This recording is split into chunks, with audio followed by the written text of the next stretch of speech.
அம்மா செம்மையான படம் ஒன்று ரிலீஸ் ஆயிருக்கு, நம்ம போய் சேர்ந்து பாப்போமா? சரி போடு பாப்போம். மா எங்கம்மா எழுந்து போறீங்க? கொஞ்சம் பாத்திரம் மட்டும் கழுவிட்டு வந்துடுறேனே. அப்ப பாஸ் பண்ணட்டுமா? இல்ல இல்ல அதெல்லாம் வேணாம், அது பாட்டுக்கு ஓடட்டும், என் காதுல விழும். சரியா, ஓடட்டும். சரி ஓகே. ஹீரோயின் அம்மாக்கு என்னாச்சு? இப்ப எதுக்கு இந்த தேவையில்லாம இங்க ஒரு பாட்டை வச்சிட்டு இருக்காங்க? அவன் ஃப்ரெண்ட் என்ன செத்துருவானா?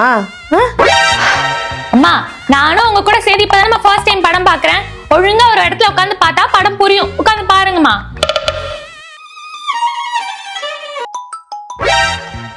ஹலோ கமலா, எப்படி இருக்க? மா சாடான சீன்மா, சீக்கிரம் போனை வச்சுட்டு வாங்க. படத்தை பார்த்துட்டே இரு, நான் அப்படியே பேசிட்டு வந்துடுறேன். சரியா? மா என்னம்மா தூங்கிட்டு இருக்கீங்க? கிளைமாக்ஸ் சீனே வந்துருச்சுமா, எழுந்து உட்காந்து பாருங்கம்மா. பாக்குறேன். செம எண்டிங் பா. நல்ல படம் இல்லம்மா? ஐயா என்ன படம் இது, ஒன்னும் புரியல. அடுத்தால ஏதாச்சும் நல்ல படம் பாக்குறேன்னா மட்டும் என்ன கூப்பிடு. போங்கு ஐயா போங்கு போங்கு போங்கு சல்பி சேகர்.